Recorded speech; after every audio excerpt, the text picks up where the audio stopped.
Magandang hapon. Nandito kami ngayon sa likod ng bahay.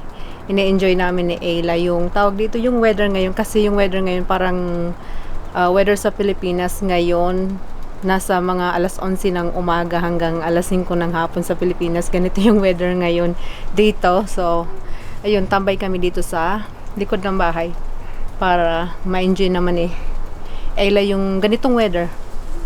Maganda yung ganitong weather, perfect. Para sa akin, ganito yung gusto kong weather. Perfect para sa akin yun. So, yan.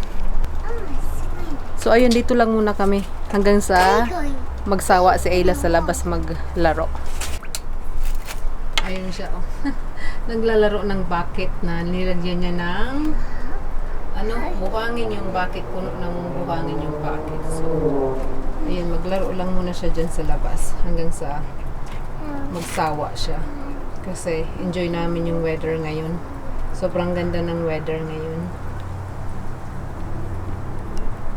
Ayan naman yung itsura ng yung power line. Ignore nyo yan. Ayan yung itsura ng labas. Medyo makulimlim sa side na yun.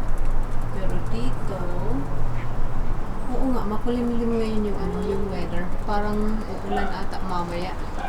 So, ganyan yung weather sa labas. Ayan yung clouds, oh. Dark, makulimlim. Ganito yung gusto kong weather everyday. Para sa akin, perfect yung weather na to everyday. Medyo mahangin siya, pero mainit na mahangin, pero basta perfect siyang weather para sa akin. Ganito yung weather sa Pilipinas ngayon.